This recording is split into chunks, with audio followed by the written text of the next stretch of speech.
The Russian Rubble (RUB) has plunged down 20% this year, with 10% of it just today after Saudi Arabia began pumping oil production.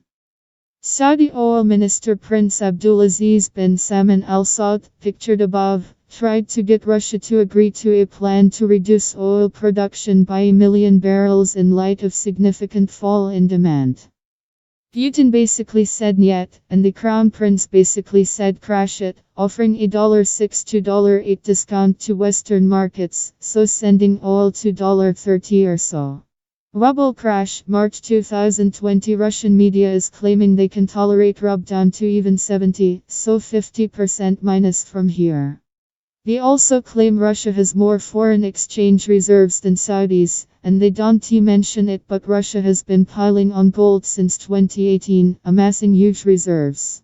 Russia and Saudis were also competing over the Indian market, with the wider picture of course having the Saudi-US proxy and Iran-Russia proxy, while Israel gives and receives gifts to and from both Trump and Putin.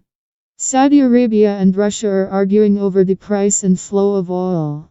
That and the fake news is the reason for the market drop. Donald J. Trump at Real Donald Trump Marchland 2012 development has been outplayed geopolitically in every endeavor it has undertaken to the point plenty might blame him for this Chinese corona nonsense, because obviously natural speculation would be this is China's response to his shambolic handling of the trade war, to the point it threatened to tariff Scottish whiskey. This oil tax cut, moreover, is a stimulus of sorts, as it should cushion stocks a bit, rather than crash them, but fundamentals are probably not playing too much of a role in the market right now, more than speculation. Anyway, what has any of this got to do with Bitcoin? Well, we suspect a fairly significant chunk of Bitcoin movements is due to it being used in international commerce.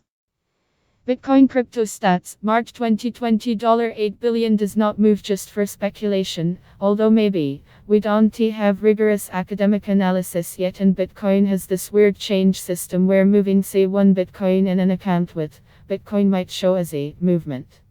But even if we estimate it properly, it at times gets to $3 billion or even $4 billion a day, and usually it is at $1, $2 billion a day. The Tesla law, although not when compared to fiat movements, at a reasonable chunk of Bitcoin's price might be due to demand for international trade, especially between countries or regions that are not integrated very well in the international banking system or where they have capital controls. An easy example might be Brazil to China or vice versa for e-shipping. Going through the banking system would probably be quite costly and time-consuming, in addition to in China potentially needing capital control paperwork. So you just offer a discount in Bitcoin and you get the money pretty much instantly. Another one might be Russia, Iran, or Iran, whoever.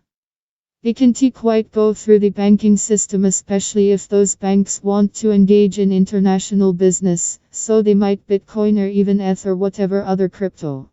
If international trade is reduced, then presuming some part of the trade is done in Bitcoin, you'd expect its price to fall.